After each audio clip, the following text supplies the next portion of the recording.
大雪漫卷，寒风刺骨。夏桑榆僵坐在脏污的地面上，浑身冻得发抖。他枯瘦的手指拨开乱发，指尖捏出几只虱子，嗓音粗哑得像砂纸磨木。痛到麻木的骨缝让他每一次呼吸都在攒着力气。10年冷宫，只有狮子为友，老鼠作伴。他已不成人样。在乡野长大的夏桑榆被接回大夏皇宫，站在华丽的大殿中，周围是皇后和嫡公主们，他们对着无知的夏桑榆指指点点。夏桑榆忍气吞声，百般讨好，却只等来了父皇冷漠的旨意，要他替代大夏第一美人夏雨仙去金国和亲。他紧紧攥着衣角，眼底光芒渐渐暗淡。烛光摇曳，夏桑榆陪着最不受宠的四皇子穆北令苦读兵书，挑灯夜战，为他画下布局。你受的所有苦，我都会一一讨回，一生一世不负你。可画面一转，已经登基的穆北令却在御花园里将夏桑榆的陪嫁表妹曹银霜娇宠地搂在怀中，两人笑语盈盈，留下夏桑榆在风雪中红了眼。和亲第5年变故笃生，御林军封锁承乾宫，满宫见血，宫人太监惨遭当场斩杀。夏桑榆被2名侍卫硬生生拉出在地，强行拽到穆北令面前。男人眸底杀意翻涌，居高临下的俯视着他，眼神中没有昔日半点情分。你为什么要害银霜？她是你表妹，为什么竟连她腹中皇嗣都不肯放过？何时害过她？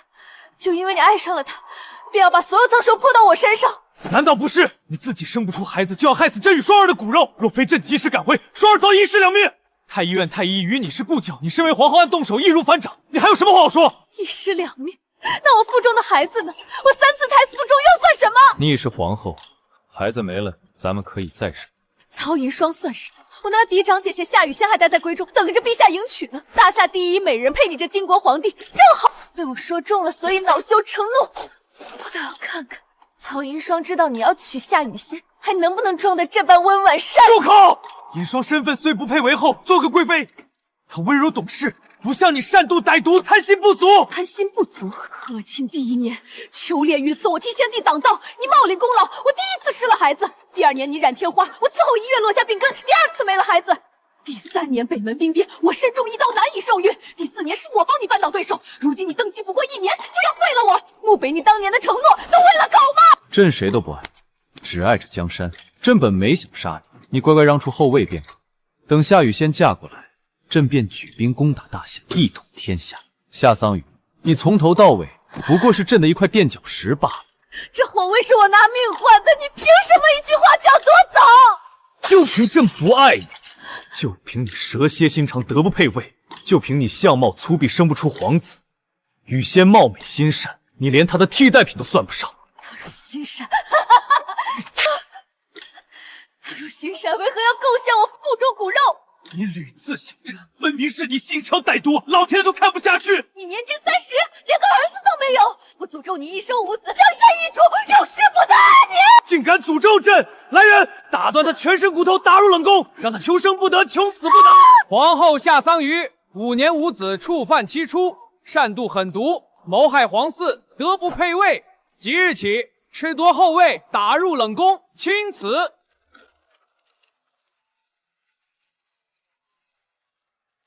夏氏，皇后娘娘念你在冷宫受苦，特命老奴来送你一程。是夏雨仙的意思。是。告诉穆北令夏雨仙，曹银霜若有来生，我必饮其血，剥其皮，食其肉，让他们永世不得超生。竟敢诅咒朕！来人，打断他全身骨头，打入冷宫！皇后夏桑榆5年无子，触犯7出，擅妒狠毒，谋害皇嗣，德不配位。即日起，褫夺后位，打入冷宫，钦此。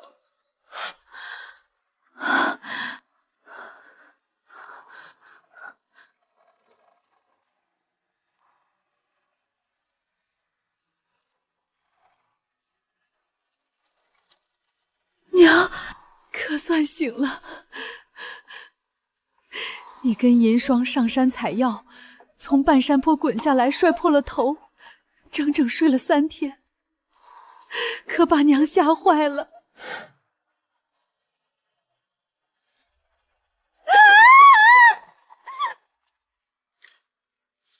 桑榆，这株灵芝我就带你收下了，你就慢慢在坡底下躺着吧。我竟然真的重生了，老天开眼！穆北令、曹银霜、夏雨仙，这一世我必定千倍百倍的奉还你们给我的痛苦。是不是头疼？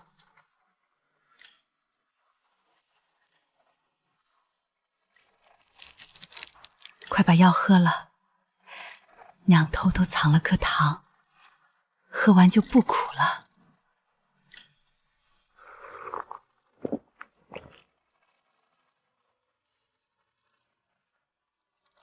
娘，我没事了，以后我一定好好的，再也不让你受委屈。两个吃白饭的懒货，躲屋里装死呢！一个野种摔了3天没死，一个成天偷懒不干活。哼，赶紧出来洗衣服，今天干不完都别想吃饭。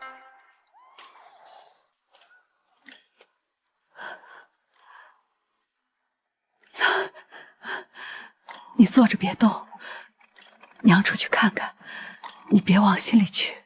王氏、何宏远，还有扮猪吃老虎的曹银霜，旧仇新恨，咱们一笔笔慢慢算。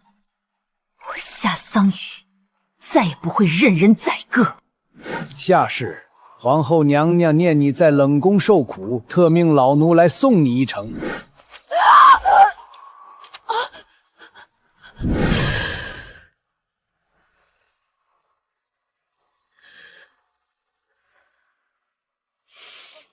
夏桑榆，你从头到尾不过是朕的垫脚石罢了。这一世，我是要将命运掌握在自己手中，护住至亲，清算旧账，连半点残羹冷炙都寻不到。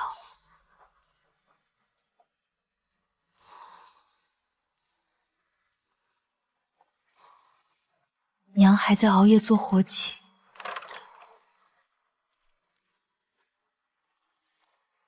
还没睡，娘趁你祖母睡了偷留的，快趁热喝。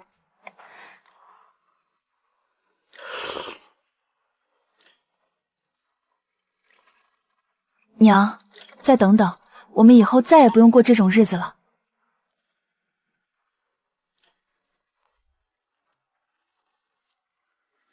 两个吃里扒外的货，竟敢半夜偷吃！我一把年纪撑着这个家，你们倒会享清福。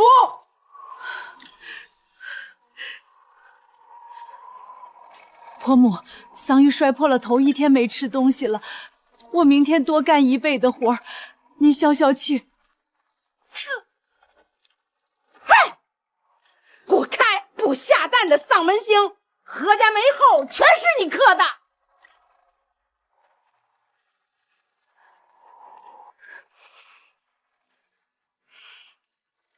祖母要法也不急这一时。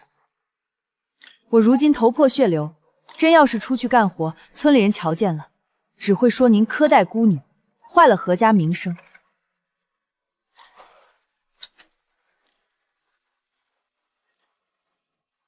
这是外祖母留给我娘的陪嫁，就当孙女儿孝敬您的。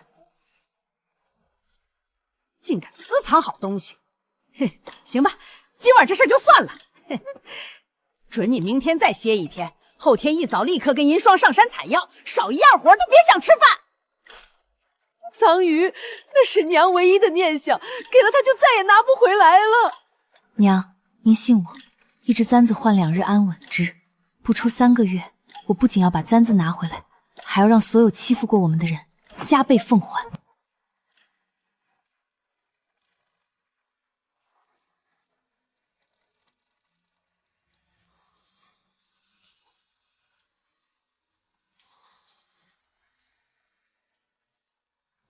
桑榆，你还躺着呢？你可真能睡，就不怕我外祖母罚你？哎，你看我这新衣服，舅父昨天托人给我带的，好看吧？不像有些人长这么大，连件新衣服都没穿过。一般，穿在你身上不好看。行了，别装死了，我娘让我叫你过去吃饼。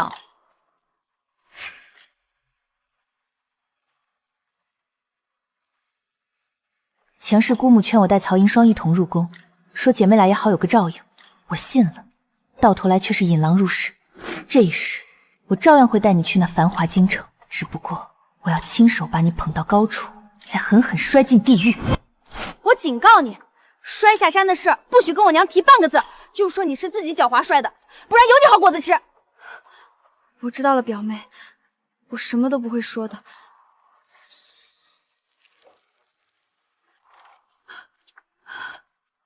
你这孩子怎么就从山坡上滚下来了？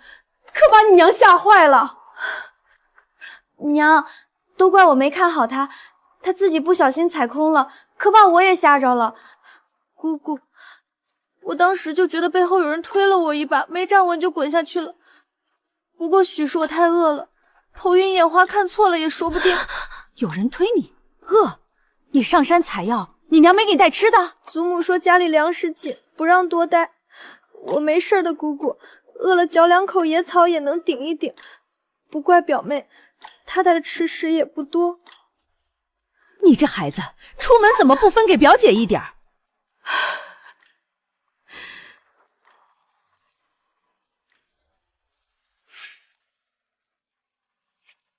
算你识相！你要是敢乱说话，看外祖母不打死！表妹在姑姑面前的乖巧，转头就这般嘴脸，不累吗？你若真厌恶我，大可不必与我往来，何必演这一出解命身？你，对不起，表妹，是我胡说了。我知道村里没人愿意跟我玩，只有你肯理我。我不会乱说话的，推我下山的事，我绝对不说。算你识相，你知道就好。本来就是你自己笨，摔了也活该。曹银霜，竟然真的是你推的桑榆！那山坡那么高，你是想害死他吗？是你故意的！你早就知道我娘在外面，你还敢冤枉表姐！桑榆一直坐在这里，怎么知道我来了？你给我回房反省去，这几天不许出门。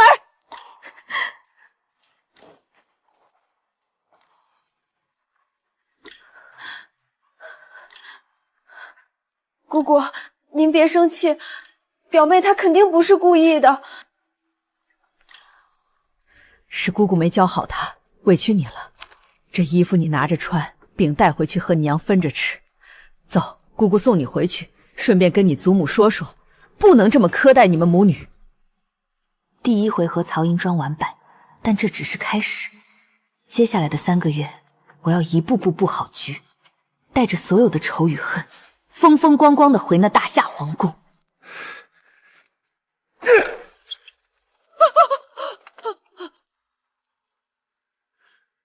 贱妇，老子受够了！今天我就写下休书，你赶紧卷铺盖滚出何家！相公，我到底做错了什么吗？你休了我，我们娘俩能去哪儿啊？桑榆还小，没了名声以后可怎么议亲啊？你若真喜欢外面那个人，接回来便是，我愿意端茶倒水伺候他。只求你，你别赶我们走。贱人，你也配伺候他？给我滚开！休妻可以，别动手。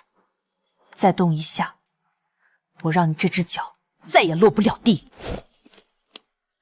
把这2个吃饭的赶出去！儿子，别跟他废话。这野种也敢管老子的事了，翻了天了！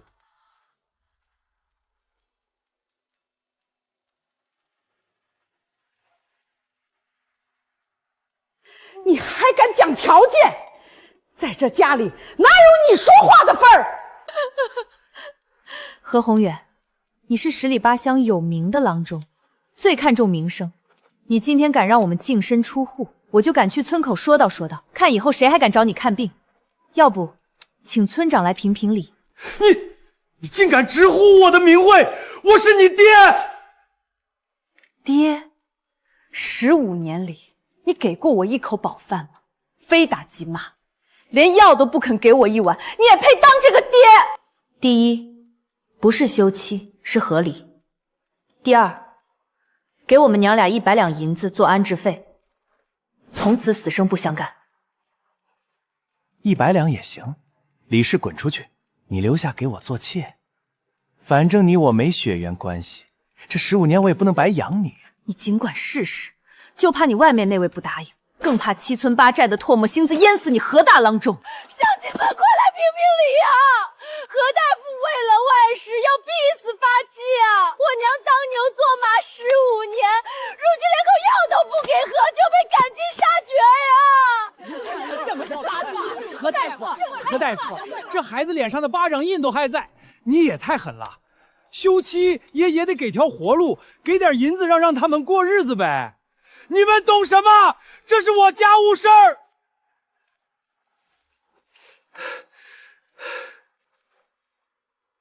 100两拿不出吧，50两也可以啊。面签了这和离书，咱们两清了。滚！拿着赶紧滚！以后别再让我看见你们。桑榆，你真的变了。娘，不变我们就活不下去了。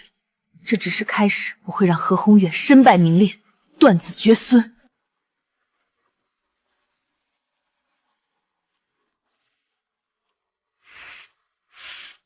母亲，离了那火坑，这茅草屋虽破，却是个清静避世的好地方。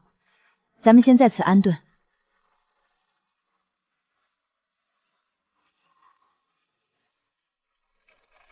林渊，前世是你护我周全，这一世，我定会让你避开那些毒手，早日成为我的助理。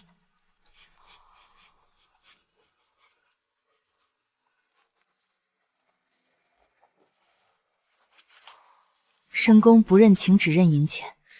趁着入宫前的这3个月，我必须去苍龙山深处搏一把。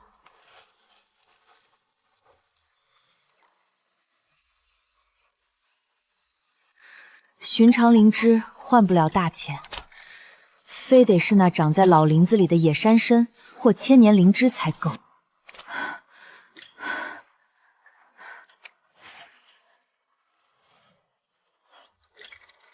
这脚印凌乱有密，还有血腥气，看来这深山里藏着不得了的人。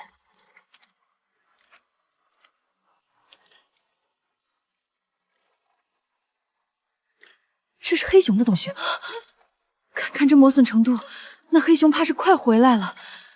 里面的人不要命了吗？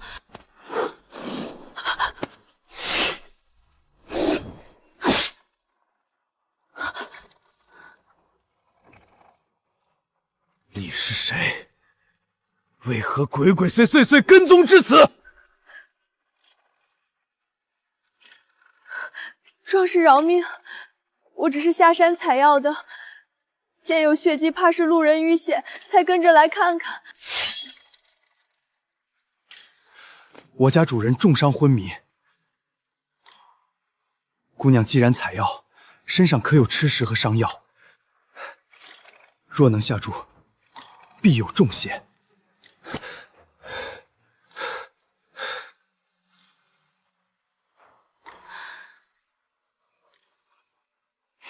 这洞里危险，我带你去我家，能不能撑过去，就看这位公子的造化了。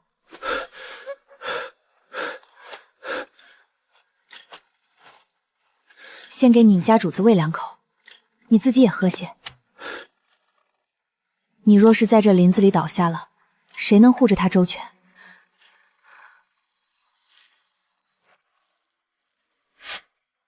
看你家主子腹部的血还在渗，这是白骸宫。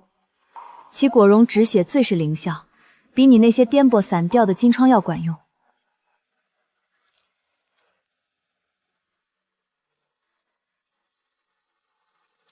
其余的伤势复杂，等到了住处，我再细细处理。眼下保命最要紧，咱们得赶在天黑前出山。穆北令，你费尽心要杀的人，终究落在了我手里。这盘棋，该轮到我来下。你娘找了你一整天，哭到现在，你究竟去了何处？是我的错，先救人。我在深山里遇到了2个受重伤的人，不能见死不救。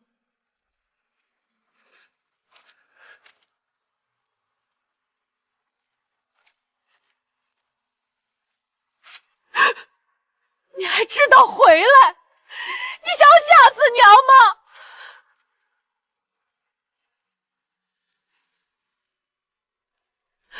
深山里有野兽，你不要命子够花了。娘什么都不求，只求你平平安安。这一世绝不让悲剧重演。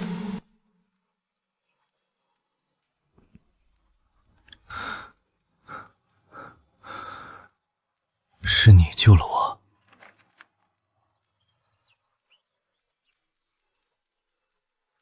你醒了，我去叫你朋友。你伤势极重，莫要乱动。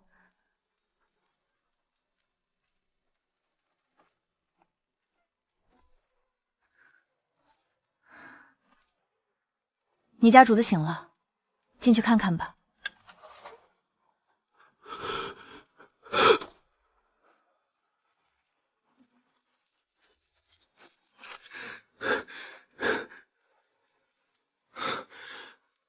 扶我起来，此地不宜久留，明日便走，免得连累此间百姓。哼！太子殿下，我们要不要把他们？不必，救命之恩，留他们性性命。他们不过是寻常山野村民，准备一下，我们走吧，趁天还没黑。走了也好，这一锭银子足够我们度过这2月的安稳日子了。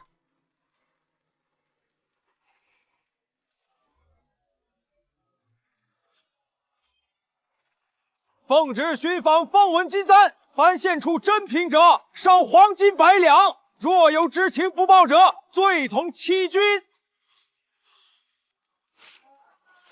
娘，不必担心，属于咱们的东西，谁也抢不走；不属于咱们的祸事，也落不了咱们头上来。前世王英也是这般寻人，而那只足以致命也足以富贵的真簪，早被我调包了。大胆刁民，竟拿只假货来欺瞒圣上，给我重重的打！大人，山那边的一个野种给我的，我带你去。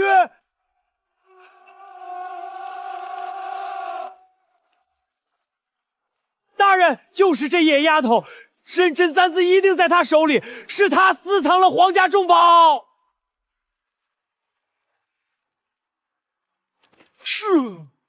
放肆！大人面前也敢叫嚣？小姑娘，奉旨寻簪，你若真有，便拿出来给老奴瞧瞧。大人请看，可是这只？此物自幼便在，不知是否便是大人要找的？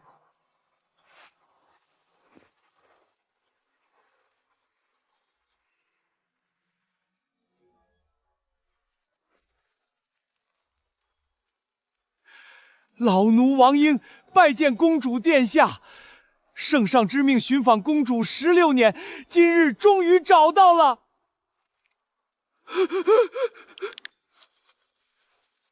请公主更衣回宫，圣上日夜念，接驾的銮轿已在山下候着了。桑榆，我养了你15年，你不能不管我。养你，5岁下地干活，顿顿吃不饱穿不暖，病了连碗药都没有。何大夫这15年可曾给我把过一次脉？竟敢苛待公主！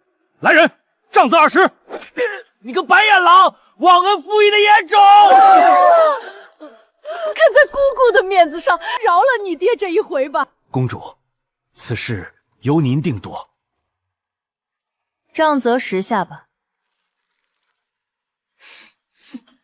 他持假簪欺官，大人没将他下狱，已是格外开恩。公主，请随奴婢进屋更衣。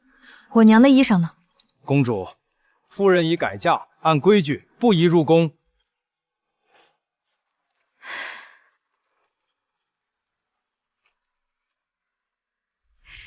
太后娘娘听说有您这位孙女，日日都盼着见您呢。皇祖母，公主该称太后娘娘或皇祖母。多谢姐姐告知。娘，好看吗？好看，我的女儿最好看。快去吧，去过好日子。娘，我不会丢下你一个人在这儿，我一定带你去京城。劳烦姐姐请王大人进来一趟，我有话与他说。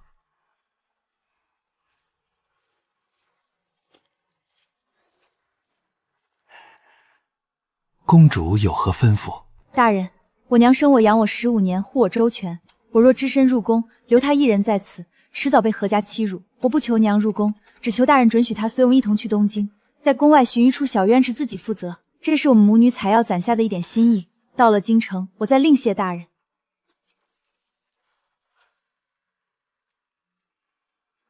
罢了，公主一片孝心。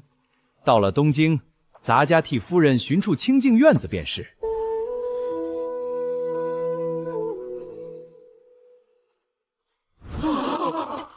我的天，这太好看了！真是金枝玉叶啊！以前还说人家是野种，真是瞎了眼。这位便是大夏四公主殿下，你们村子能迎回公主，也是莫大的福气，还不跪拜？公主殿下千岁千千岁，千岁千千岁！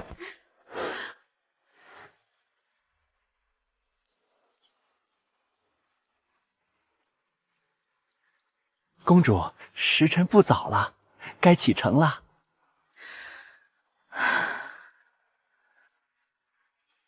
平身，表姐，你带我一起走吧，我爹要把我嫁给员外家的傻儿子，我不想嫁，求你带我走。到了宫里，我一定好好伺候你。桑榆，姑姑实在没办法了，你们姐妹俩一起也好有个照应。不过多一个人，带上便是。多谢公主，多谢大人。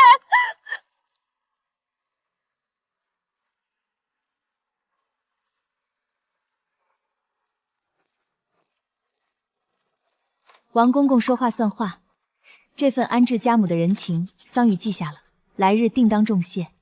公主言重了，这都是老奴该做的。您快进宫吧，莫要误了时辰。一如前世，我回宫的消息悄无声息。这偌大的皇宫，每天都有新鲜事，谁会真正在意一个乡野回来的公主？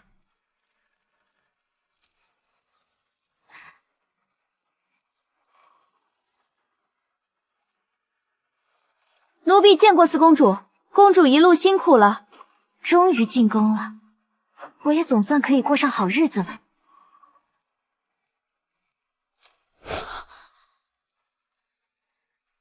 免礼。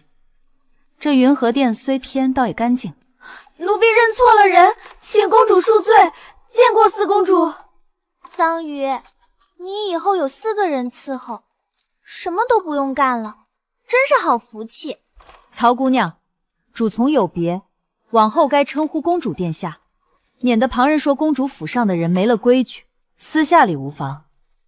雪姨说的对，规矩不能乱，在这殿内随你，若出了这殿，再敢直呼其名，我也保不住你。我知道了，这不是没外人吗？哇，桑榆，公主，你看这料子，还有这床，我这辈子都没见过这么精细的东西。前世自己竟还和这样的人挤在一张榻上。如烟姐姐，劳烦给银霜妹妹安排个住处。她头回进宫，见什么都新鲜，别让她在重殿冲撞了宫里的务事。回公主，隔壁偏间已经收拾妥当了，离您近，也方便照应。我不去住偏房，我要跟你住在一块儿。是你闯的吗？曹姑娘慎言，这是宫里的规矩，主殿师是公主居所，下人不能逾矩同住。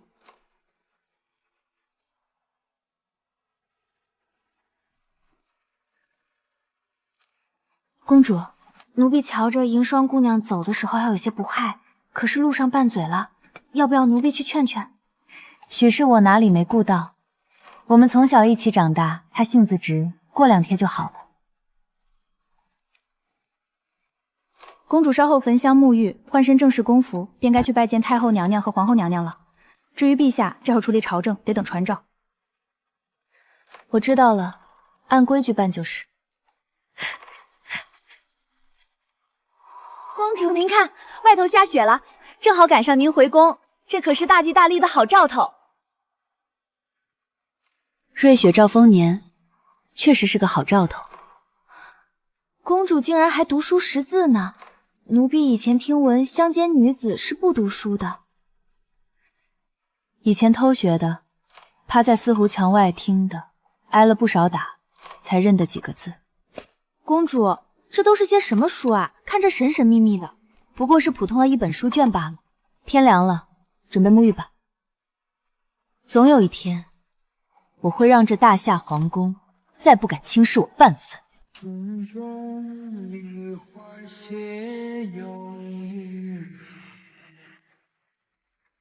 公主真好看，到底是皇家血脉，稍一打扮就不一样了。这通身的气派，真是压都压不住。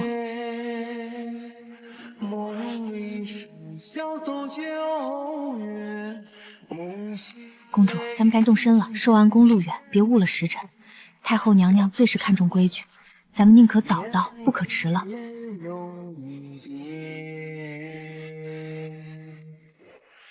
这一世，我绝不能像前世那样畏缩。我要用医术治好皇祖母的头风，有她做靠山，我才能在深宫里立足。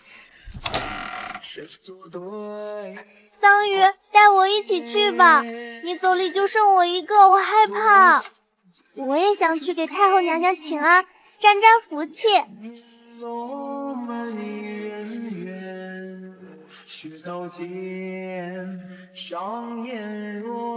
行，跟着可以，但务必守规矩。宫里不比乡下，若冲撞了贵人，我也保不了你。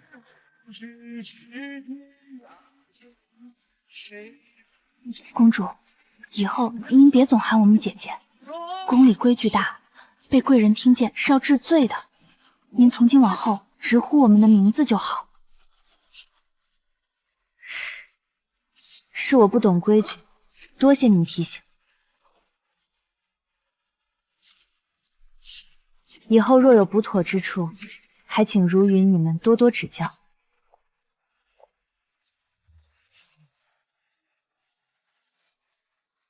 在那儿等着，别凑近了。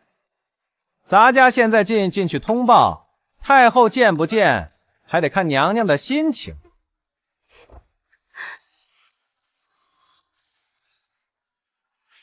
怎么这么久啊？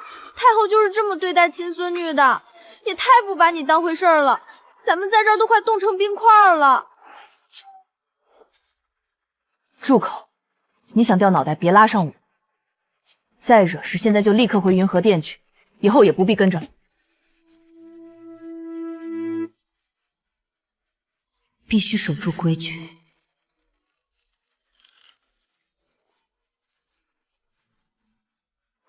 四公主久等了，太后娘娘头风犯了，才耽搁些时候，快随奴婢进来吧。外面风雪大，别冻坏了贵体。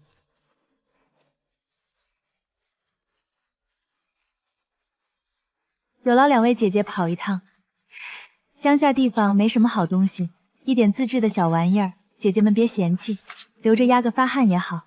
桑榆，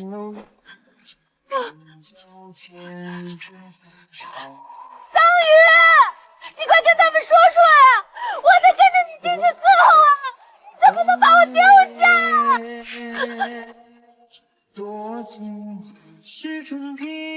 宫里想攀高枝的人多了去了。你一个乡野来的，最好安分点。再敢喧哗惊扰了太后，直接送你去慎刑司。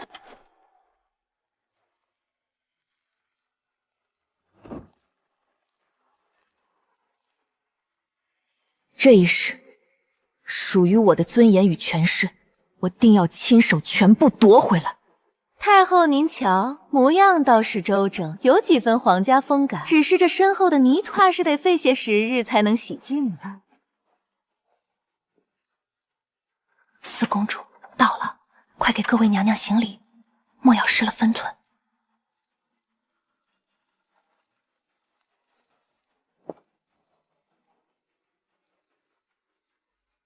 儿桑榆拜见皇祖母，拜见皇后娘娘、贵妃娘娘、贤嫔娘娘。皇祖母福寿金安，各位娘娘万福金安。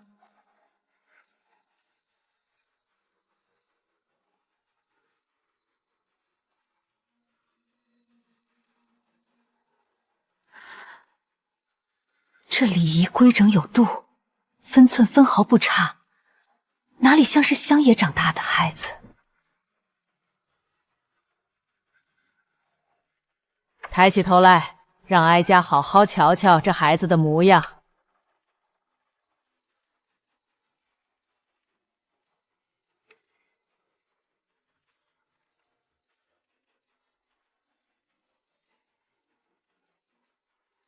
皇祖母，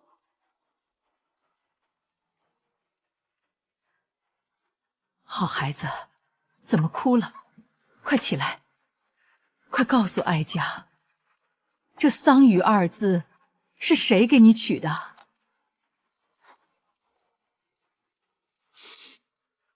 回皇祖母的话是母亲取的。母亲说，时至冬意，收之桑榆，这也是她对儿臣的一点念想。瞧瞧这孩子瘦的，手都冻成什么样了，都怪你父皇，早该把你接回来的，平白让你在外面受了这些苦。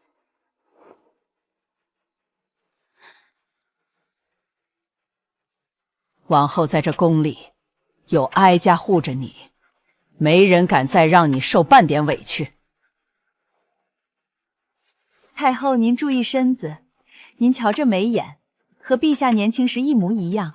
三公主倒是随臣臣妾多些，唯独四公主最得盛颜精髓，可不是吗？众位公主里，就属四公主最像陛下。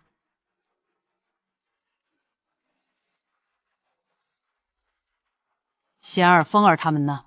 自己的亲妹妹回宫，这种大日子，他们怎么一个个都不见人影？眼里还有没有长幼尊卑？回太后，孩子们都在上书房念书呢，眼看就要议亲，功课耽误不得。臣妾这就去传话，等明日下学，一准让他们来给桑榆妹妹请安。念书？那桑榆晚后也跟着一起去。皇后，这事儿你安排好，今后那些哥哥姐姐们都得照顾着妹妹。若让哀家知道谁欺负她，定不轻饶。是，臣妾记下了，定会安排的妥妥当当。云和殿偏僻，雪天寒气重，亚斯，你带人去收拾寿安宫偏殿。从今日起，桑榆就住在哀家身边。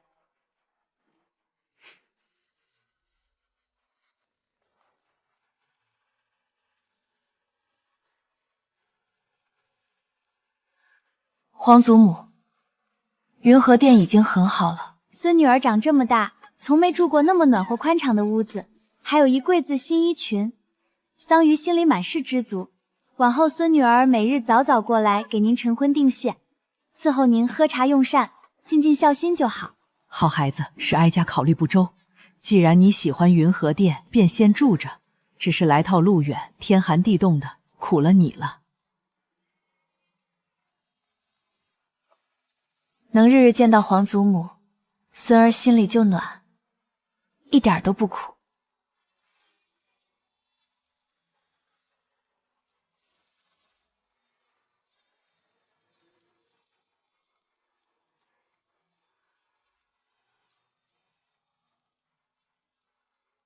桑榆爱吃哪道，让雅思给你夹。这宫里的东西绝不能随便碰。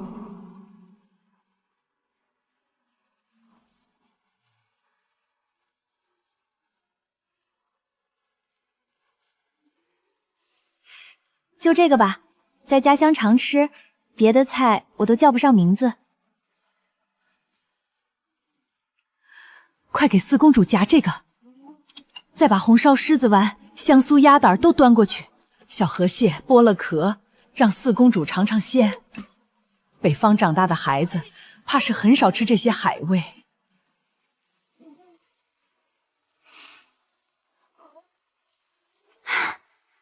皇祖母，这厨子手艺真好，太好吃了。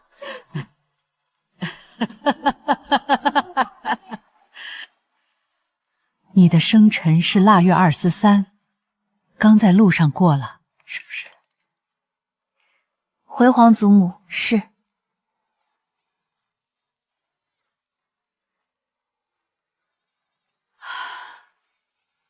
太后，再过几日便是5公主的生辰，不如一并给4公主补过，热热闹闹的，也让公主们多亲近亲近。这个主意好，哀家跟皇帝说去，就这么办。皇祖母，不用这么麻烦的。往年在家，娘给煮2个荷包蛋，下碗面，桑榆就很开心了。如今能回到宫里，见到您和各位亲人，已经是最好的生辰礼了。傻孩子，以前是你受委屈了，哀家把话放在这儿，只要哀家活着一日，就护你一日。皇祖母，听说来了新妹妹，您都把子枫忘啦？你这泼猴，不是在上书房念书吗？怎么偷跑出来了？人家听说来了4妹妹，急着想见嘛。皇祖母千万别告诉我母后啊！4妹妹，你也帮我说说情好不好？罢了罢了，就饶你这一次，下次再逃课，哀家可饶不了你。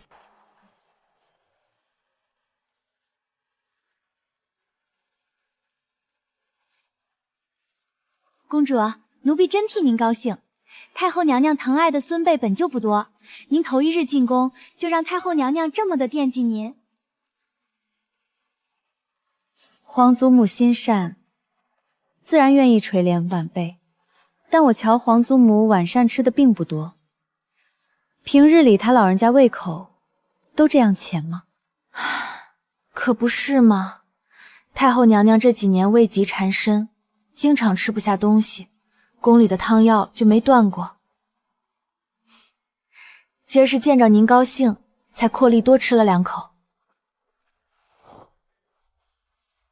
太后忌食难消，今晚又贪嘴多吃，夜里恐怕会发作。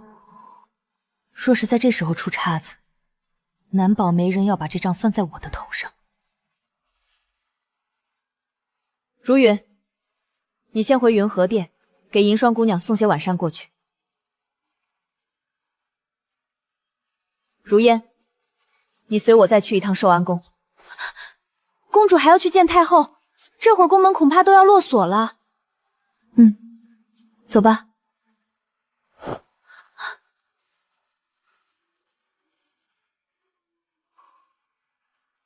长公主雨仙娘娘是咱们大夏第一美人，性子温软，对下人也宽和。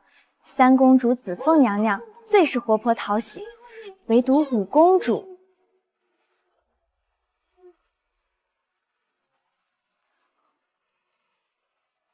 有句话我先说明白，不管你和如云从前是哪宫的人，如今进了云和殿就是我的人。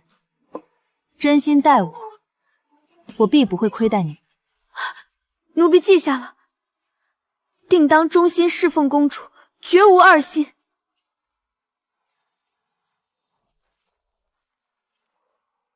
这位4公主远比传闻中要通透利落多。公主，烦请公公通报一声，4公主求见皇祖母。4公主稍后，老奴这就进去通报。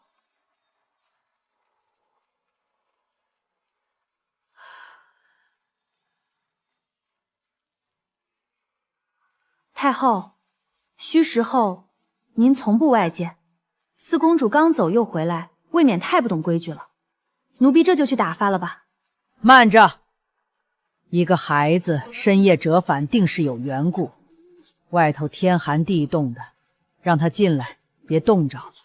娘娘，您这是为4公主破了规矩，日后她常来打扰，您的身子怎么受得住？规矩是人定的，这孩子流落在外10几年，吃了多少苦？哀家要是不护着他，他在这宫里迟早被人生吞活剥了。是奴婢考虑不周，请娘娘恕罪。怎么不进来？皇祖母，孙女儿一路走过来，身上沾了寒气，稍散一散再进去，免得过给您。瞧瞧，多懂事的孩子，快进来吧，哀家身子骨没那么弱，孙女儿听说您常年胃疾缠身，今儿高兴多吃了些，怕您夜里积食难受，特地折回来瞧瞧。我在乡下采药时学过一个养胃的偏方，还有套按血消食的手法，见效快也不苦。您若是信得过，让孙女试试。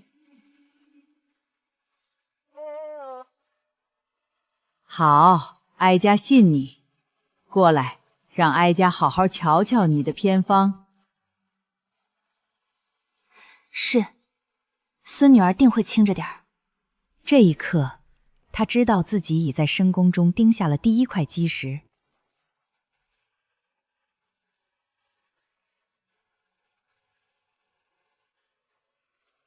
皇祖母，这是孙女在药箱跟老郎中学的养胃偏方，您先过目。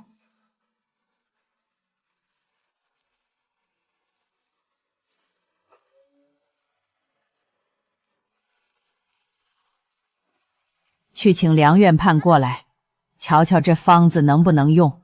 皇祖母，您平日是不是畏寒喜暖，手脚常年冰凉，饭后总犯懒发沉，稍吃多些就积食腹胀，碰着生冷辛辣便容易腹泻。你只见过哀家一面，怎么知道的这般清楚？方才您抱孙女儿时手凉的厉害，晚膳上您避开了所有辣菜，只拣软甜的吃。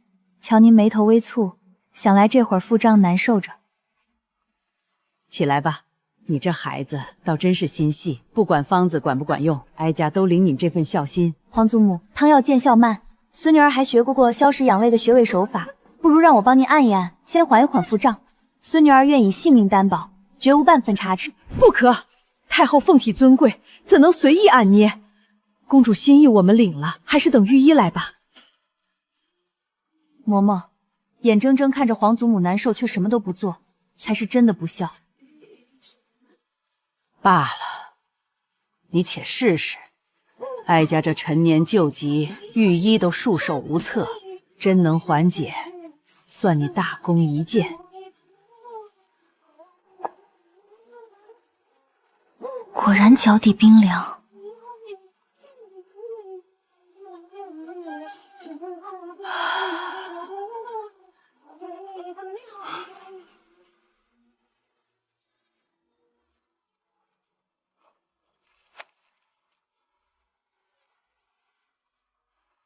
这配方竟如此精妙。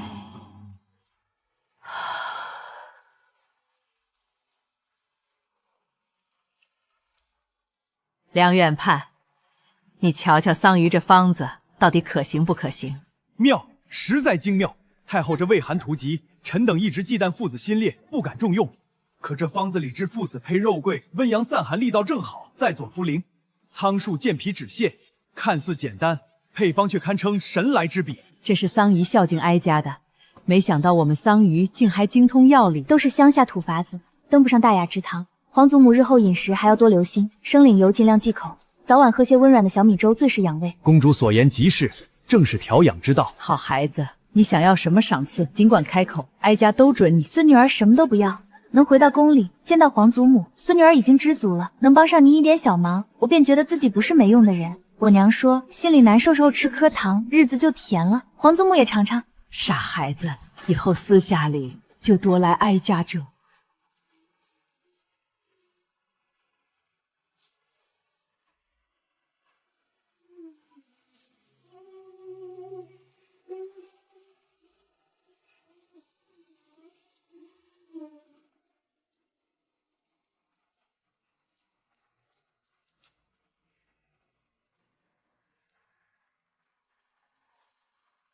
荣华富贵再诱人，也抵不过一条命重要。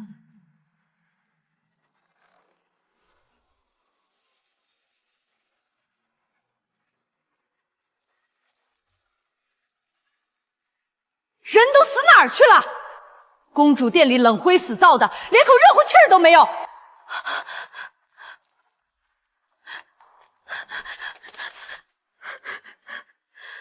公主恕罪。奴婢们想着您一时半刻回不来，又连日赶路累得慌，就打了个盹儿。好啊，主子在外奔波，你们倒先歇上了。等明儿我回禀太后，扒了你们的皮。姑姑别生气，在乡下住茅草屋的时候，我和娘连炭都烧不上。如今有这么宽敞暖和屋子，我已经很知足了。许是他们一路劳乏，才疏忽了这一次。公主就是心善，下人们就是要调教，不然都蹬鼻子上脸。姑姑千万别跟皇子母说，初来乍到就闹得人尽皆知，反倒显得我不懂事。这次便饶了他们，再有下次，按规矩送慎刑司就是了。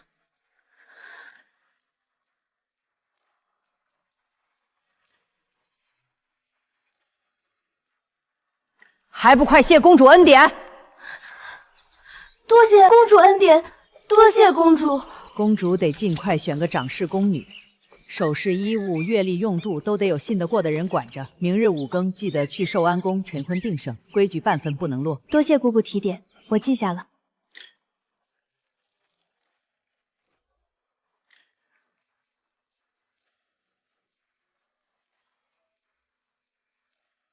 如云呢？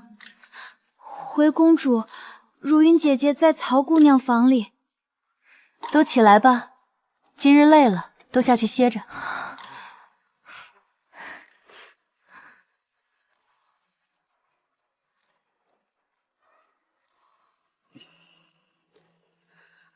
公主，如云她也是刚入宫不久，规矩还没学全。我知道，明日的衣裳备好了吗？你是贵妃宫里出来的，该穿什么，你心里数。都备好了，明日穿月白色的交领齐腰襦裙，外罩玄色狐毛领斗篷，最是衬公主气色。就按你说的来。蜡烛别灭。是，奴婢告退。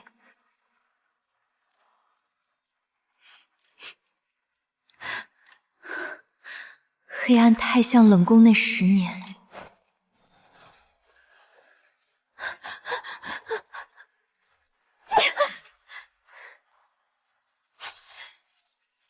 夏桑榆，你倒好意思睡得着？曹姑娘不可无礼。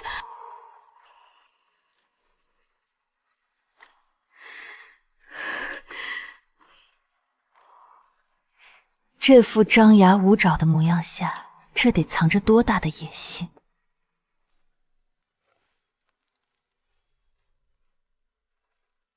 我被宫女打骂羞辱，你是堂堂公主，就不想替我报仇吗？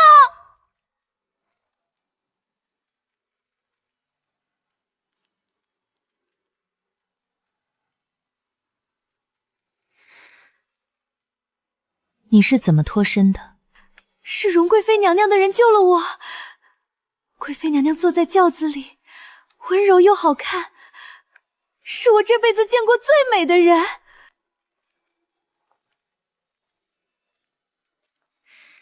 那曹姑娘要是见了长公主殿下，岂不是要惊为天人？长公主是咱们大夏第一美人，琴棋书画样样精通，性子更是温婉端方。真的吗？我真想见见她。真这么漂亮吗？你能带我见见长公主吗？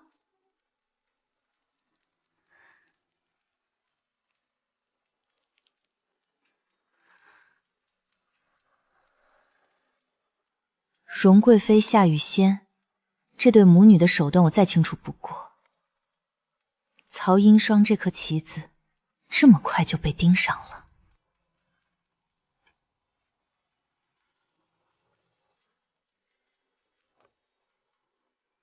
宫里人明知我乡野出身，不懂规矩，偏要让我晨昏定省，这是等着看我出丑。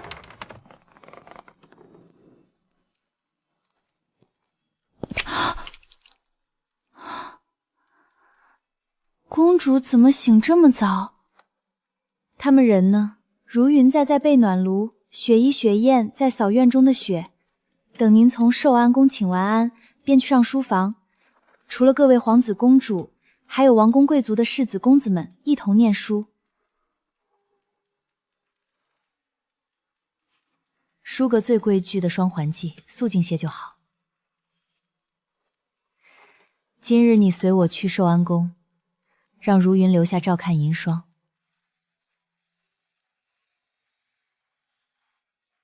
三姐，这就是那乡下来的四姐姐，怎么穿的还是前年的旧花色？莫不是穷惯了，舍不得穿新衣裳？见过三姐姐，五妹妹。谁是你五妹妹？本来我是四公主，凭空冒出来个私生女，就把我挤成老五了？你也配？梦瑶别生气，四妹妹刚从乡下回来，不懂规矩也是有的。排行是父皇钦定的，五妹妹若是觉得不妥，大可去跟父皇说，拿我撒气，传出去反倒落个欺负姊妹的名声。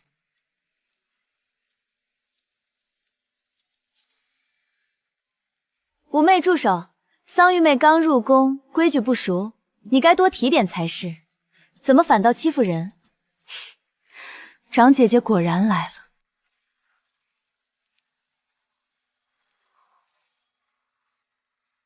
前世输得一败涂地，全拜这张温柔无害的脸所赐。五妹别生气了。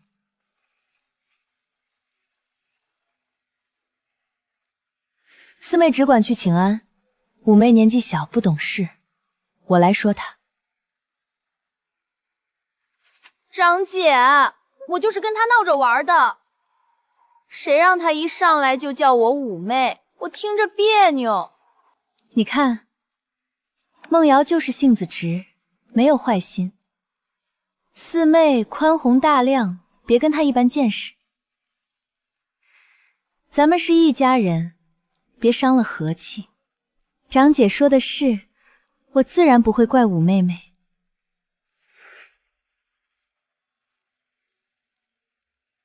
五妹妹，你说对吗？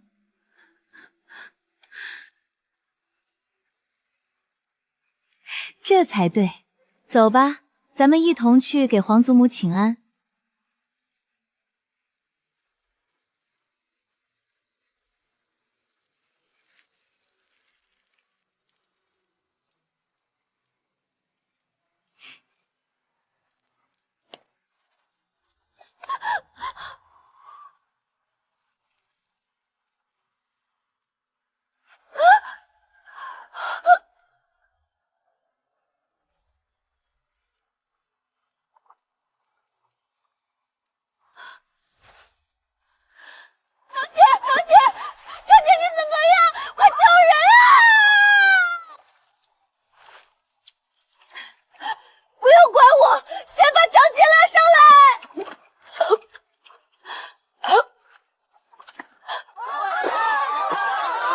五妹妹，你若是不喜欢我，骂我几句便是了，怎么能下这样的狠手？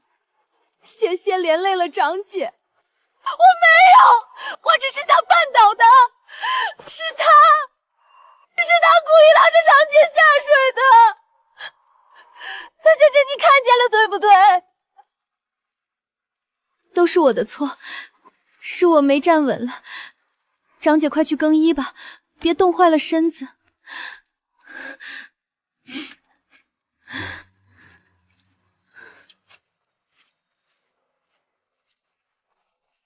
大清早的，吵吵闹闹，成何体统？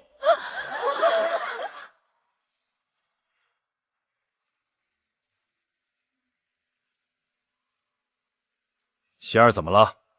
这就是朕刚认回来的那个孩子，在这冰天雪夜地里闹成这样，成何体统？前世你便是不问青红皂白的定罪，这一世竟也是半分未偏。儿臣自知惊扰父皇驾临，罪该万死。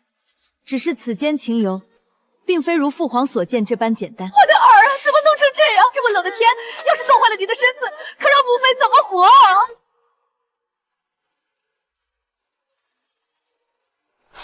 你们这群奴才都是死人吗？由着这些没规矩东西作践公主，有些人才入宫就如此不安分，真是不知天高地厚。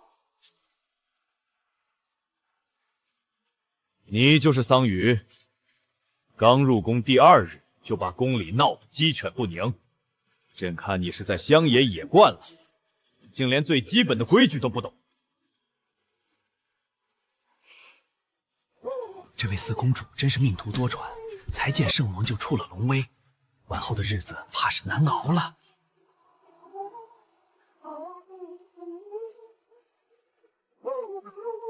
父皇息怒，是儿臣的错，儿臣不该与五妹妹争执。只是五妹妹说儿臣是私生女，是野种。儿臣听闻此言，实在心痛，一时没忍住回了嘴，才惹得五妹妹不快。混账！是谁教你的这些污言秽语？皇家公主满口苦粗鄙之言，简直是丢尽了皇室的脸面。父皇，儿臣没有，是他在诬陷我，我从来没说过那种话。圣上明察，梦瑶这孩子性子直，心地却是好的，断不会做出这种害人的事啊。儿臣不敢怪五妹妹，只是长姐向来温柔善良，方才还一直劝我们姊妹和睦，是儿臣不争气，到底还是连累了长姐一同跪在雪地受冻，儿臣心里实在愧疚难安。回父皇，四妹和五妹确实拌了几句，五妹妹也是一时情急，并非有意。四妹妹刚入宫不懂规矩，也是情有可原，还请父皇息怒，别伤了姊妹和气。贤嫔，好好管教你的女儿，下次若再这般莽撞，连累了仙儿，就扒你的皮。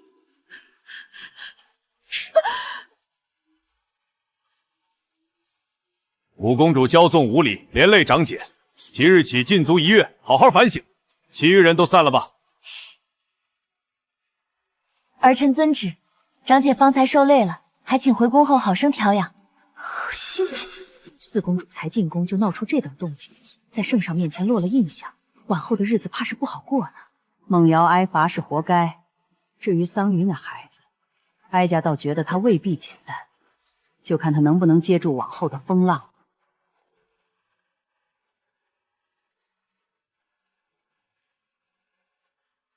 公主您都受伤了，今天也真是惊险，还好圣上明察秋毫，罚了五公主，否则您这伤可就白受了。这点伤不算什么。如烟，手脚利落些，简单包扎后替我换身素雅的衣裳，我们还得去寿安宫给皇祖母请安。听说公主刚出门就灰头土脸的回来了，看来这宫里的路虽然宽敞，却并不怎么好走啊。公主可得当心脚下啊。我正要去寿安宫给皇祖母请安，你若想见识见识，我便带你一同去。只是你只能以宫女身份随行，你可愿意？好，只要能进寿安宫，宫女就宫女。我也想去瞧瞧太后娘娘的福泽，还请公主成全。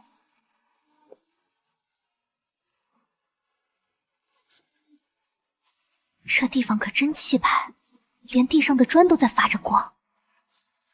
若能住在这里，才叫不枉此生呢。快瞧，那是谁家出来的土包子？走路一扭一晃都没个规矩，居然也敢往寿安宫带，真是不怕冲撞了太后娘娘。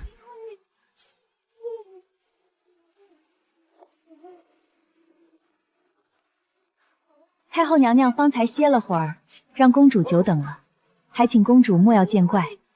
娘娘，请您进去叙话。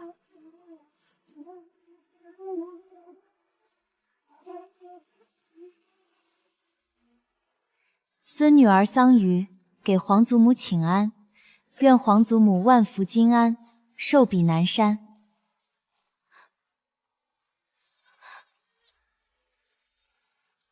放肆！哪里来的丫头，这般不懂规矩，在哀家面前跪立反复，举止轻浮，成何体统？谁给你的胆子？皇祖母息怒，都是孙女儿的不是。她是我养父家的表妹，当年孙女儿落难，若非她母亲接济，我恐怕早就饿死了。我念着这份恩，才带她进宫见见世面，求您开恩。罢了，看在你重情义的份上，哀家不与他计较。起来吧，你膝盖上的伤又是怎么回事？刚回宫就不安生吗？明心，你日后便去云和殿伺候四公主，替哀家好生照看着她，要把那些底下人的规矩教明白，别让旁人轻易欺负了哀家的孙女儿。奴婢领旨，能得此机会伺候四公主，实乃奴婢莫大的福气。公主放心，奴婢定会尽心全力。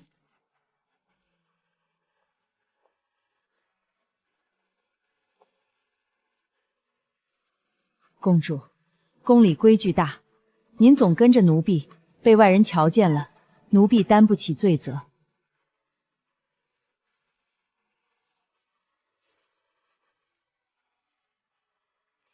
我知道了，姑姑。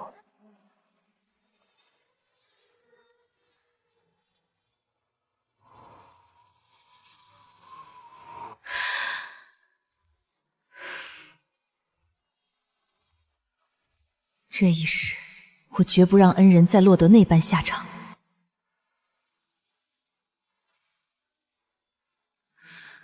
公主，这殿内的人事安置，您心里可有成算？雪衣、雪烟是皇后娘娘的人，放在外殿听差；如烟、如云是贵妃娘娘的人。如烟性子稳，管跑腿传话；如云管针线活。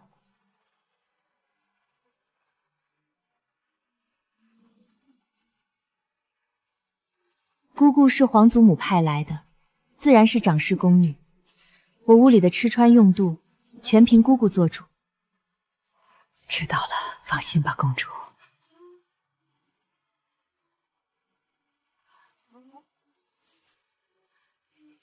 那银霜姑娘，公主打算如何安置？她是我表妹，我不好直接使唤。姑姑替我管束就好，规矩该教就教，不必手软，我绝无二话。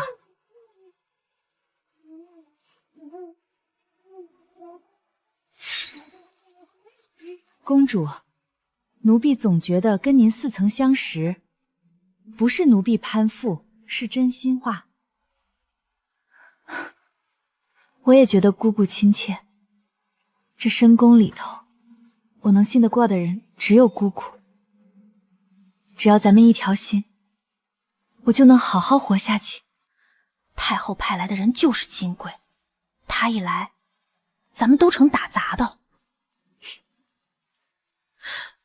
给我派了针线活，天天熬到半夜，眼睛都要瞎了。我不也一样？好在明日能陪公主去上书房，那么多皇子、世子、世家公子，万一被哪位贵人看中，不比在这儿熬着强？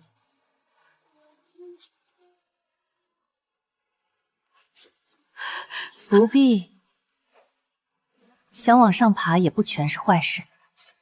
真打发了他们，反倒平白得罪荣贵妃。今夜就让如烟守夜。云和殿的规矩，每人轮值5夜，下一个是如云。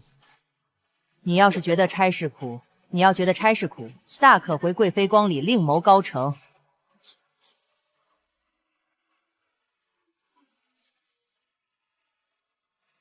这点上不得台面的小心思，不过是他回宫路上的开胃小菜罢了。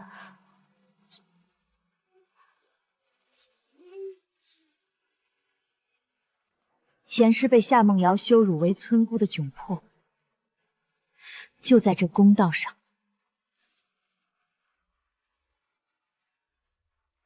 这一世，我绝不会让历史重演。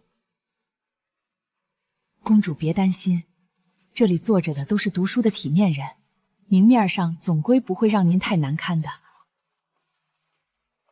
姑姑放心，我不怕。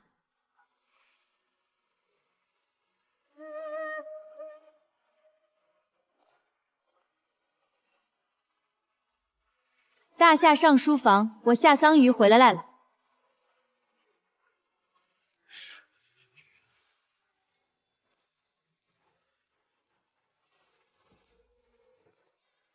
这便是那传闻中从乡野回来的四公主，竟生得这般出挑，毫无半分村野之气。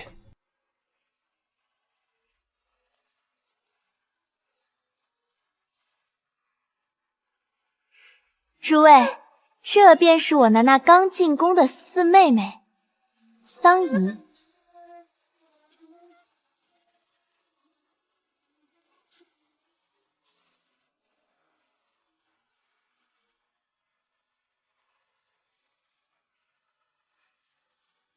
你就是四皇妹。桑榆见过太子殿下，愿殿下万安。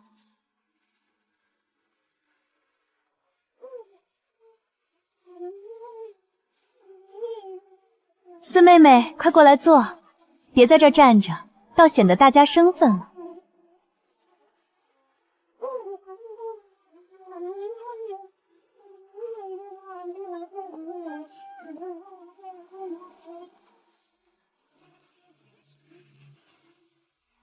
前世竟从未发现，这满殿皇亲中，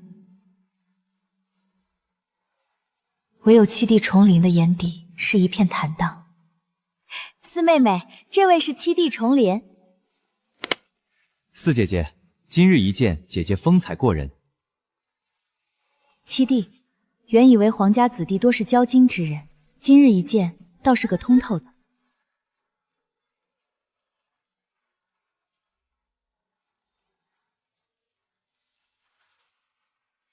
看来上书房并没有这位公主的位置，真是尴尬啊！呀，怎么没给四妹妹安坐？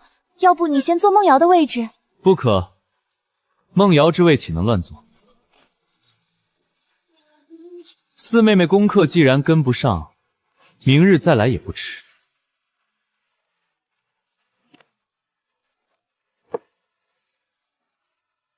四姐姐，坐我这里吧，我去后排坐。那里有低台，我个子小，正合适。七弟好意我领了。三皇兄说的对，我初来乍到，坐在前面也是浪费高台，我坐在后面便可。老七，安分坐你的位置，少管闲事。上书房座位按品级排位，男女不同席。他一个刚入宫的，坐进男子堆里，成何体统？七弟坐吧，我在后排就好。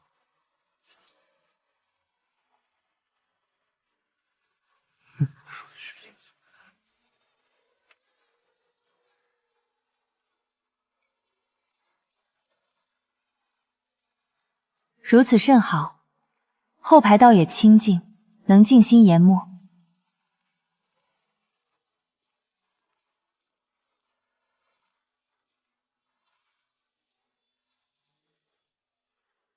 最后何人入了上书房，怎不自报家门？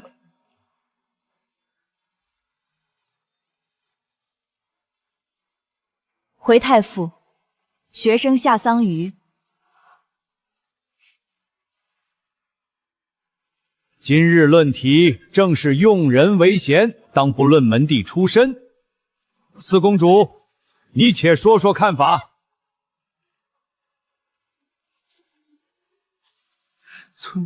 村姑，回太傅，桑榆初入学识尚浅，方才听诸位兄姐高论，已觉精妙，自己尚需回去再细细琢磨，不敢妄言。肃静！每人以此题写一篇策论，3日后呈圣上预览。此乃御前成文，尔等切勿掉以轻心。姑姑不必担心策论，我已有计较。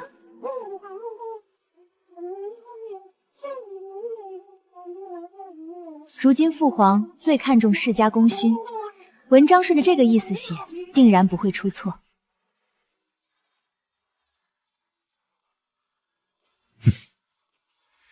这村姑倒还有点见识。雨仙，我们便按这思路去写，定能讨得父皇欢心。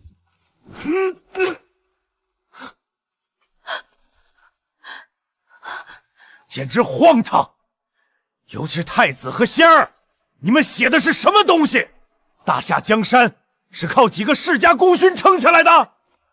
满朝文武、丞相、御史皆是寒门出身，你们眼里只有世家门第。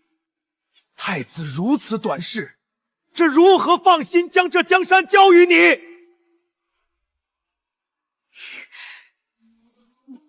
父皇息怒，儿臣思虑不周，只是不知四妹妹写的如何。想来四妹妹在外游历多年，必有独到见解。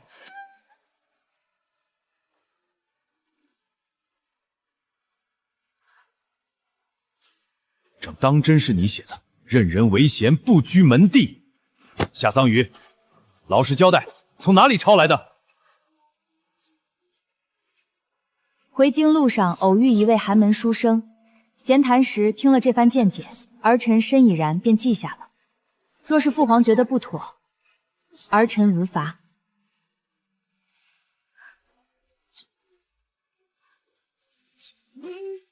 这位四姐姐，可比宫里这些娇生惯养的公主们有意思多了。四妹妹好生的城府，一篇策律便让太子和我当众受责。长姐倒说是小瞧了你。长姐说笑了，您是大夏第一才女，又是父皇的掌上明珠，桑榆羡慕还来不及，怎敢跟长姐比？那日假山后，我不过是随口跟明星姑姑念叨，后来请教了皇祖母，又想起路上偶遇书生说的话，熬了半宿才凑出那篇文章，父皇还不信我呢。四妹妹既然运气好，那便一直守好这份运气，可别哪天衰了。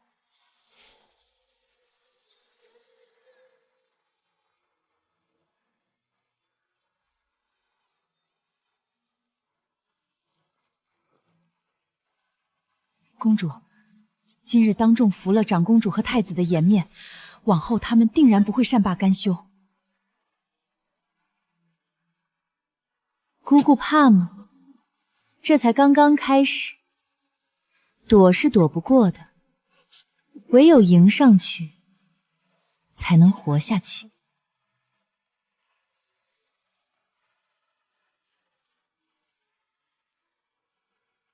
那丫头倒是有些意外之喜，没想到乡野长大，竟还有几分见识。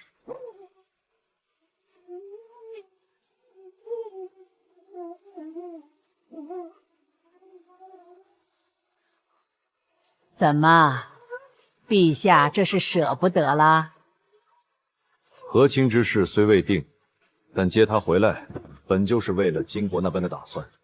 他自小不在身边，情分浅些也是没办法的事。在和亲之前，该给的份例、该学的规矩，都不会少他的。回娘娘，是四公主亲手熬的养胃山楂汤。在小厨房守了1个时辰，说您总喝苦药伤胃，这个酸甜开胃。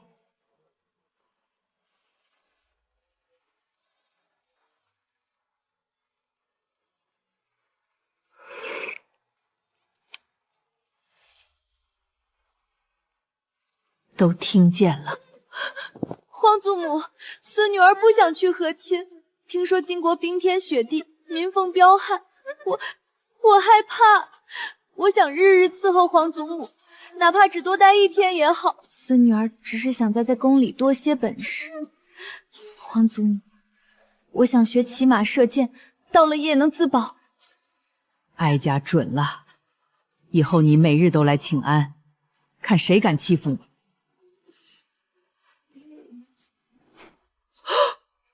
穷陋，去彻查，凡是不尽心的，一律发落慎刑司。第1步站稳脚跟，第2步整肃内殿，这一步又赢了。父皇，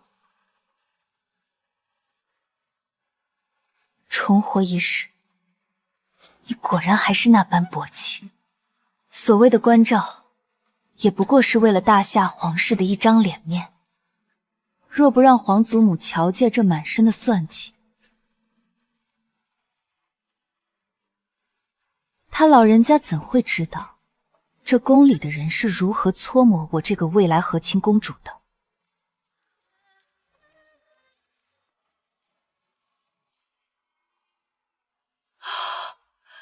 太后娘娘怎么忽然送了这么多新衣裳，还有这套骑射装？这可是从未有过的恩典啊！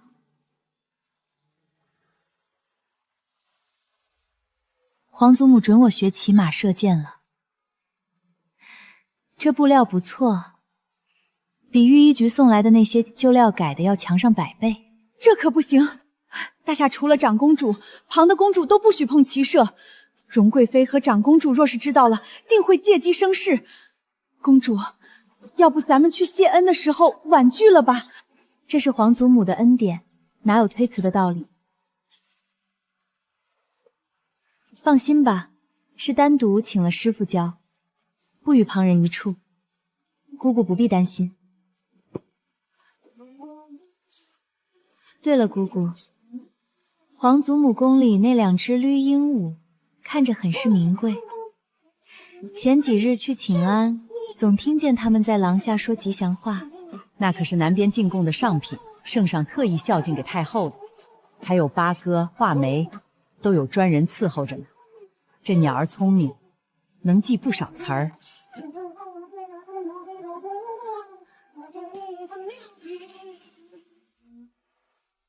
那确实是难得的灵物。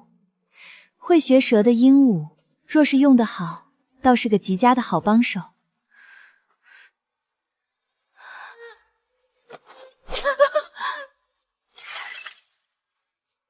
没用的东西，连杯茶都端不稳。马场上看见那个村姑就碍眼，回来你也不让本宫省心。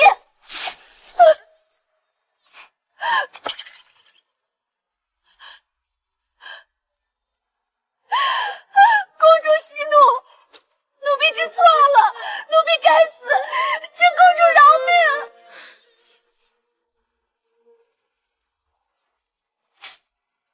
走，去长乐宫见母妃。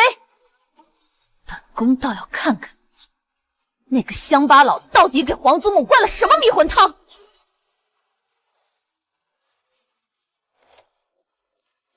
母妃，皇祖母也太偏心了，凭什么让夏桑榆那个乡野丫头学骑射？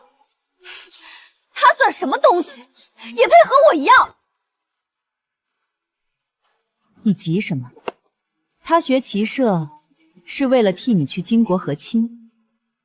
金国人马背上打天下，他要是连马都不会骑，去了活不过半年。你哥哥最近还和赵家那个庶女来往，连累了我们的前程，本宫绝不轻饶。那个夏桑榆，倒比预想中要棘手得多。这后宫的棋局，怕是要生变数了。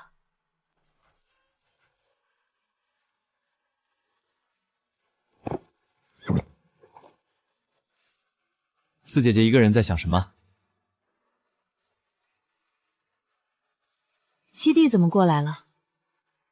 听说姐姐也在学骑射，过来看看。姐姐才学几日，别着急，慢慢来。要是不嫌弃，明日我教姐姐控马的技巧。那便先谢过七弟了。不好好练马，躲在这儿偷懒，再过半月就是赛马会。我看你们俩干脆别参加了，免得丢人现眼。三皇兄，这马练得好不好，不是看声音大不大的。三皇兄话说得太早了，离赛马会还有半月，谁输谁赢还不一定。哼，口气倒不小。我们打小在马背上长大，你才摸了3天马，也敢说大话？哈哈哈哈哈！说得对。老七，你要是输了，就从老子当下钻过去，怎么样？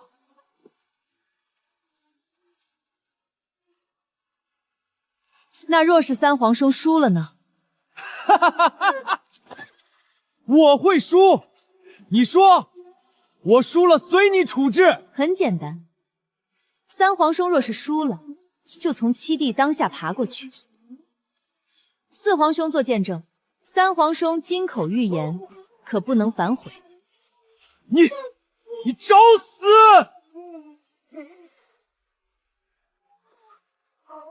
怎么，三皇兄这是怕了？窝囊废，让个丫头替你出头，等着赛马会上看我怎么收拾你们！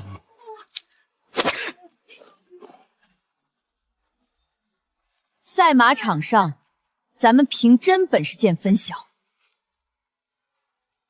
四姐姐，你刚刚……你笑什么？谢四姐姐，明日赛马场见。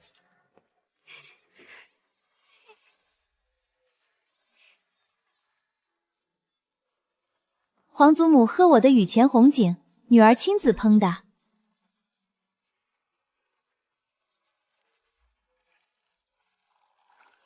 明心，去取那套青瓷茶盏来。心思贵在精巧，不在华丽。是公主，奴婢这就去。太后，您尝一尝这个茶，这茶不仅茶好，心思更巧。琼露，别卖关子了，这茶你是怎么煮出来的？是四公主在厨房亲手烹的，说茶养胃，最适合您冬日喝。快让桑榆进来。孙女儿桑榆给皇祖母请安，愿皇祖母万福金安。四妹妹这烹茶的心思真是精巧，这般手艺非得常年累月苦练不可，真难为你在乡下还能学到这些。孙女儿来晚了，请皇祖母恕罪。快过来，坐到哀家身边来。皇祖母有了四妹妹，都不疼我们了。你这泼猴！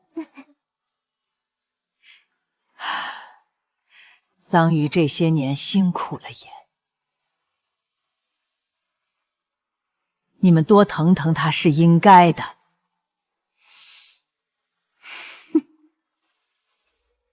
皇祖母说的是，我们做姐姐的自然该多照拂四妹妹。瞧四妹妹这捧茶手艺，都快赶上我了。长姐是大夏第一才女，我哪敢跟长姐比？长姐是父皇的掌上明珠，我们这些人拍马也赶不上的。可不是嘛，我们哪配跟尊贵的长公主比？对了，四姐姐，听说你在学骑马射箭，好玩吗？我也想学，皇祖母您就准了我吧。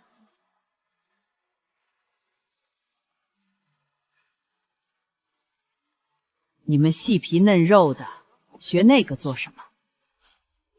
皇祖母偏心，长姐能学，四妹妹能学，凭什么我们就不能？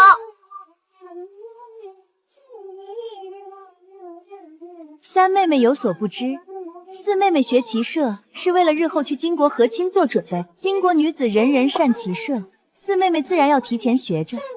怎么，三妹妹也想去和亲？夏雨仙，你可知自己在说什么？皇祖母恕罪，孙儿不是故意的，只是想替四妹妹解释几句，一时失言了，请皇祖母责罚。皇祖母别怪长姐，是孙女儿的命不好，本该去和亲的，能为父皇分忧，孙儿心甘情愿。只是这事儿说出来，姐妹们心里不安，是孙女儿的不是。口无遮拦，泄露国事，还敢狡辩！来人，拿戒尺来，掌嘴10下，以儆效尤。皇祖母，您真要打我？住手！母后，仙儿年纪小不懂事，您何必发这么大火？倒是你，看着长姐受罚，也不知道开口求情，才回谷几日，就把宫里闹得乌烟瘴气。皇帝这话是什么意思？是哀家要罚仙儿，跟桑榆有什么关系？你不分青红皂白便骂他，就因为他没在你身边长大？儿臣也是怕孩子们惹您生气，仙儿的手都肿了，儿臣先带她回去服药。方才殿内的交锋，我看得通透。太后动怒，从来不是为了我这个刚认回的孙女。夏雨仙挨的那几戒指，不过是太后在教打后宫势力罢了。公主，今日长公主当众受罚，心里定然记恨上您了。往后怕是要处处针对，这可如何是好？姑姑错了，就算没有今日这事，太后也迟早会找由头敲打容贵妃。我不过是恰逢其会，夏雨仙只是个出气筒而已。可那和亲的事，奴婢心疼您。四公主，您流落民间，受了那么多苦，如今回来了，竟要受这份罪，您真的甘心吗？甘心。和宫7位公主，还有那么多宗室郡主，父皇偏要把我这个私生女接回来，姑姑觉得我有的选吗？但我夏桑榆的命，从来不由别人说了算。和亲，谁爱娶谁娶，反正不会是我。奴婢明白公主的志气了，往后余生，奴婢定生死追随公主，绝无二心。姑姑，快起来！这一世，我定会护你周全。在这深宫之中，我从来都只信你一人。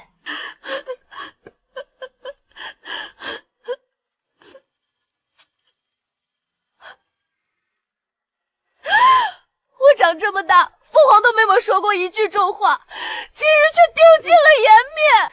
傻孩子，他哪里是打你，是打给母妃看的。太后那个老顽固早就看我不顺眼，这是借着由头打我的脸，让你受委屈了。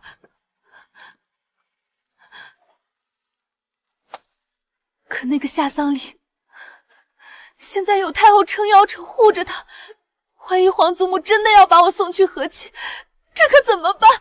护着又如何？他终究是要送去金国和亲的棋子。你父皇心里，你才是最金贵的长公主。一个乡野丫头，翻不起什么浪。母妃，我这辈子就想待在宫里陪着您，我才不要嫁去那种蛮荒之地。听说那里的人茹毛饮血，太可怕了。傻瓜，那丫头过去只是探路的石子，我的仙儿真要嫁，也要嫁未来的金国之君，做名正言顺的皇后，统领一国。2月2龙抬头是你父皇万寿节，届时金国太子几位皇子都会到场，到时候你好好看看，这天底下的青年才俊，任你挑选。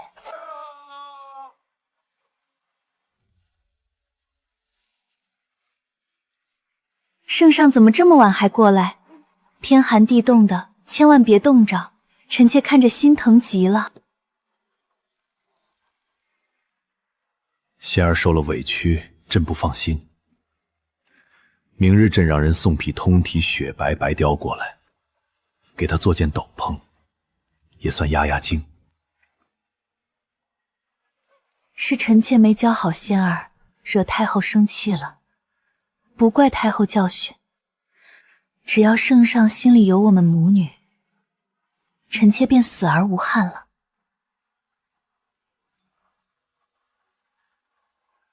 就你最懂事，光嘴上懂事可不行，得给朕来点实际的。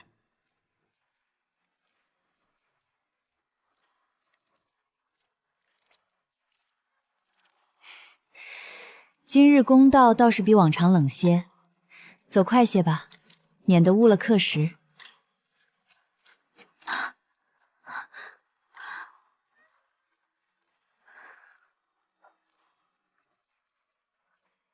四公主，您这是去上书房上课吗？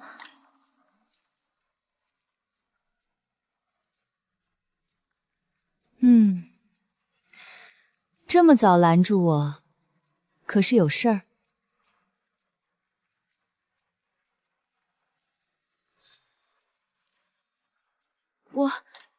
我能跟着您一起去吗？我也想多学些规矩，免得丢了公主的脸。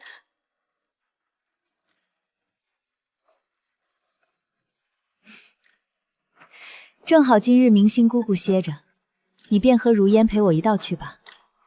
能上进是好事，我怎会不依你？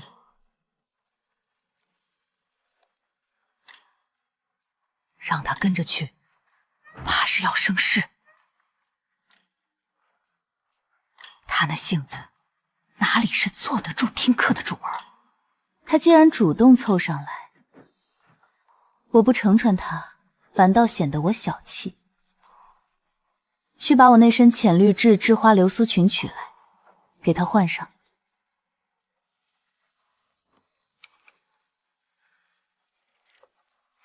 再去配织琉璃簪花和流苏耳环。她到底是我的表妹，穿得太寒酸，旁人该笑话我苛待亲戚了。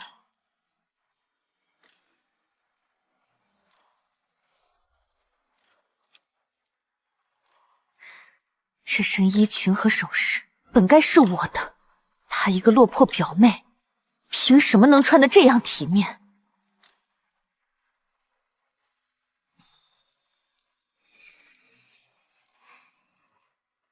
果然是佛靠金装。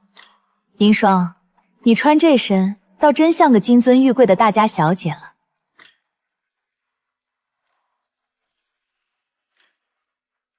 这样才好看。走吧，让各位皇子公主们也瞧瞧我药香来的表妹，半点不比京里的贵女差。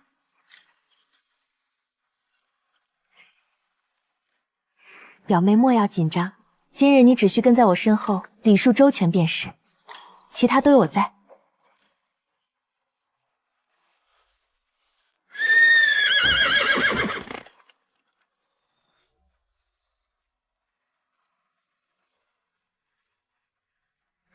四皇妹，这位是？怎的往日没在宫中见过这位佳人？回三皇兄，这是我从药香带来的表妹曹银霜。银霜，还不快见过三皇子？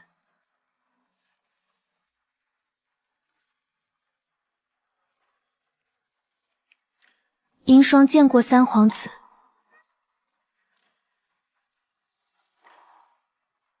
殿下万安。好，好。